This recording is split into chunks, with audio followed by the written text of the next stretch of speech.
This is Armageddon News. In this broadcast, we discuss the rebuilding of the Jewish Third Temple. We'll discover how the Antichrist is like Antiochus Epiphanes, and we'll discuss the Islamic agenda to establish the temple as the seat of the Islamic Caliph. Good day. Most people have no idea how the last days will start.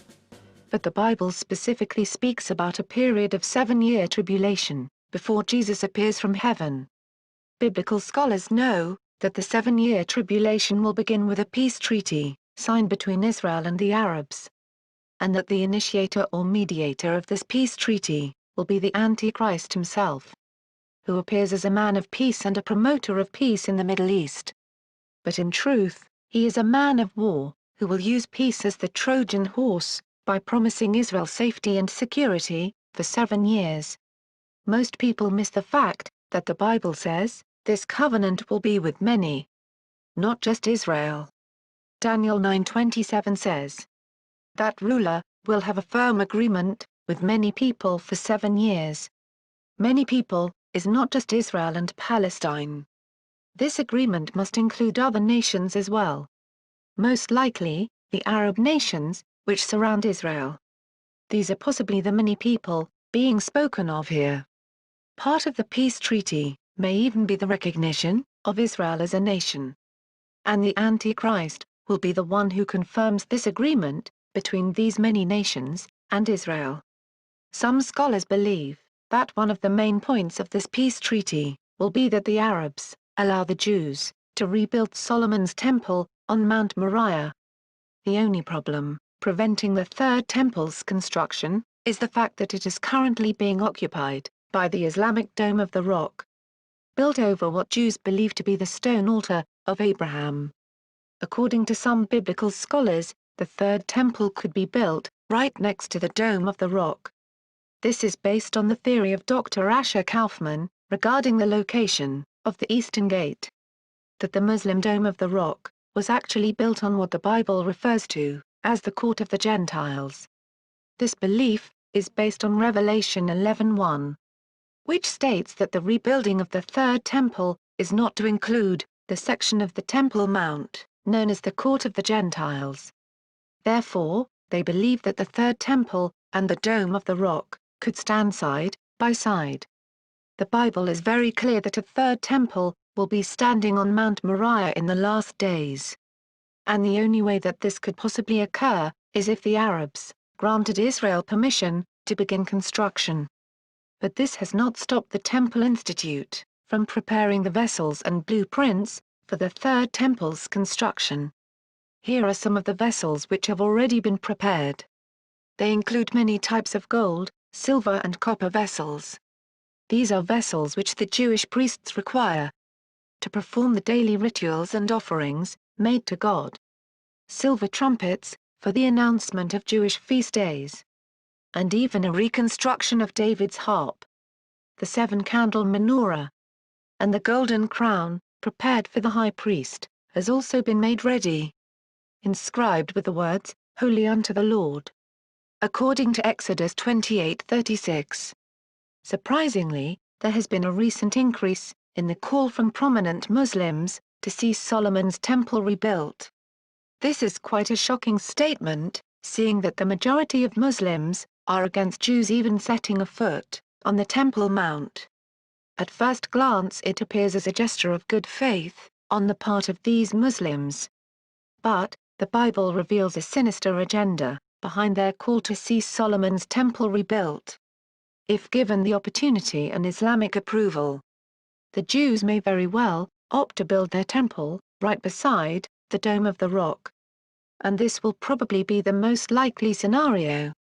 That we will see the Dome and the Third Temple stand side by side on the Temple Mount. But at the cost of initiating the 7-year tribulation. Once the Jews have finished rebuilding their Third Temple, they will once again instate the Jewish animal sacrifices. 1 Thessalonians 5:3, for when they shall say, peace and safety, then sudden destruction comes upon them, as travail upon a woman with child. And they shall not escape. The Bible tells us that Israel will say to themselves, "Finally we have peace and safety." But this peace, as with all treaties signed with Arabs, will not last. For Muslims are taught by the Quran itself, to lie to infidels and create false treaties, all for the purpose of eventually getting the upper hand. It's called taqiyya and hudna. This concept is foreign to the West, who have no idea that the Quran teaches Muslims to lie, and to never honor treaties with infidels. Now it makes perfect sense why the Antichrist breaks his 7-year treaty, after just 3.5 years, and attacks and conquers Jerusalem. Because he is Islamic. But let's give more proof to our assertion that the Antichrist is Muslim. The King James Bible says the Antichrist covers the third temple with abominations. Daniel 9:27.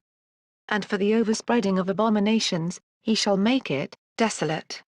Abominations in the Bible were always connected to religion. Abominations to God are idols, symbols of another god. Remember Antiochus Epiphanes. Many biblical scholars see him as a forerunner of the little horn Antichrist, mentioned in the book of Daniel. After Antiochus conquered Egypt, he then surprise attacked, and conquered, Jerusalem. Declaring himself to be God made manifest. He also put a statue of his god Zeus in the temple. And rededicated the temple, to Zeus. Outlawing Jewish religious rites and traditions, and ordering that Zeus be worshipped, as the supreme god. But back to my point, about abominations. Most people have been taught that the Antichrist's army will come from Europe or America.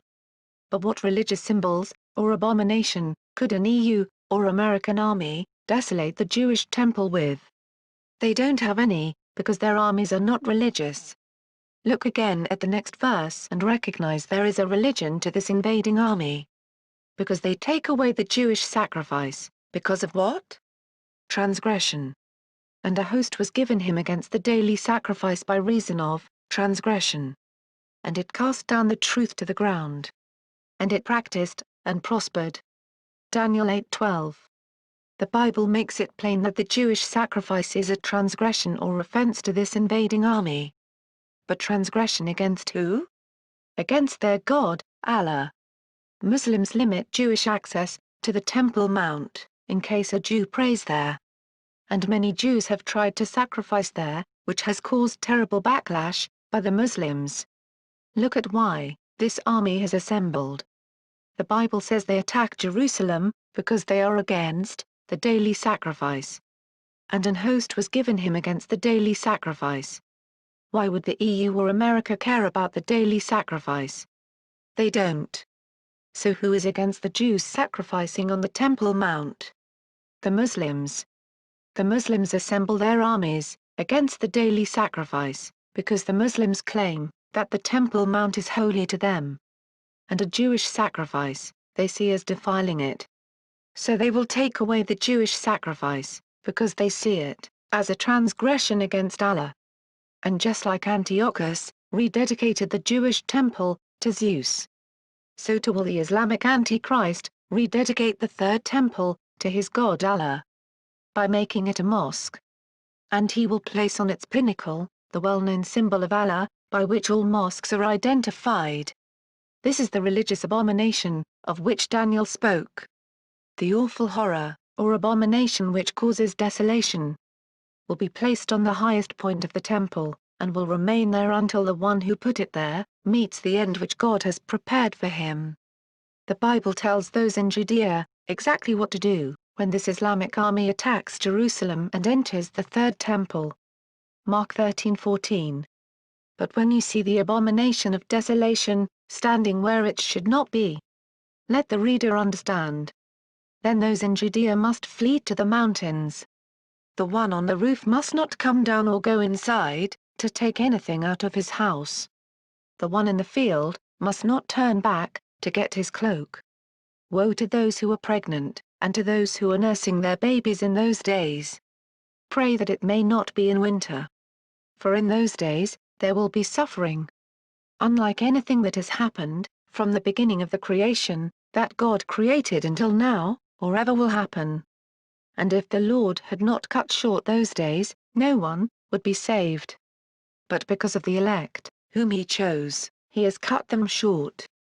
The book of Daniel tells us that God will only allow the Islamic Antichrist to rule 1,290 days. From the time he sets up the abomination. When Antiochus conquered Jerusalem, he declared himself Zeus made manifest. Some believe that the Antichrist is an atheist who does not have a god. But the book of Daniel is clear that indeed the Antichrist does honor a god, the god of forces. But in his estate shall he honor the god of forces, and a god whom his fathers knew not shall he honor with gold, and silver, and with precious stones, and pleasant things. Other translations render it the god of fortresses. The Antichrist honors the god of fortresses, and war. A god who defends fortresses, and armies. But who is this god? He is Allah. The god of jihad and the god of war. The god of the armies of Islam. Allah is the one who told Muhammad to go out spreading Islam by war and force. Indeed, the only god of war today is Allah, the god of jihad.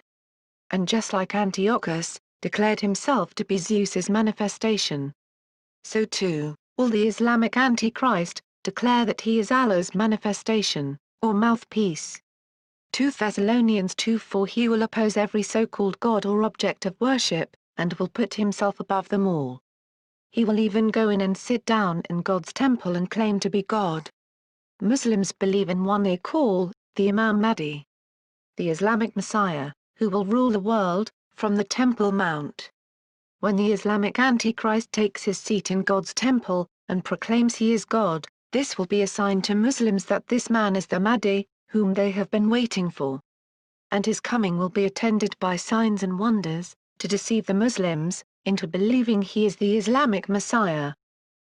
At that point, Jesus warned that false prophets would appear, trying to deceive God's people. Then, if anyone says to you, "Look, here is the Messiah," or, "Look, there he is," do not believe it. For false messiahs and false prophets will appear. They will perform miracles and wonders, in order to deceive even God's chosen people, if possible. In Daniel 7:25, the Bible says the Antichrist will try to change the times and the law. The times literally refers to the Islamic calendar and its religious festivals, which he will force all to obey. And the law refers to Sharia law, which he will impose on all those in his kingdom. Sharia law is the same law which undermines women in Islam. And this explains perfectly why the Antichrist does not care about the desires of women. Neither shall he regard the desires of women. Because under Islamic law, women are treated worse than animals, and even beaten publicly, by men. They are forced to wear the hijab. And many women have even been put to death, after becoming victims of rape. Or beheaded when they've been accused of adultery, by men. Women truly have no rights under Sharia law. Now you can see why the Bible stresses the point that the Antichrist doesn't care about the desires of women. The Antichrist will demand, just like Antiochus did, that all Christians and Jews worship his God, Allah. And will make it unlawful to practice any other faith, other than Islam. And Christians will be forbidden from attending churches on Sunday. And the false prophet will force all to bow down and show allegiance to the Caliph and his revived Islamic empire. And he will force all to take its mark on their foreheads or right hands, to show that they have submitted to his Islamic empire. And no one will be able to buy or sell without this mark of allegiance. The Bible is very clear that people will only receive the mark once they have bowed down in worship before the beast or his image. The Bible warns us, saying, "Whoever worships the beast and its image, and receives a mark on his forehead or his hand, will drink the wine of God's wrath, which has been poured unmixed into the cup of his anger. He will be tortured with fire and sulfur in the presence of the holy angels and the Lamb. The smoke from their torture goes up forever and ever. There is no rest day or night for those who worship the beast and its image, or for anyone who receives the mark of its name. The mark may take the form of a stamp on forehead or hand, or even a badge, to be worn on forehead or right arm. But one thing is certain, it will be linked to the revived Islamic Caliphate. And those who show allegiance to the beast and his Islamic empire, which demands jihad, against Christians and Jews,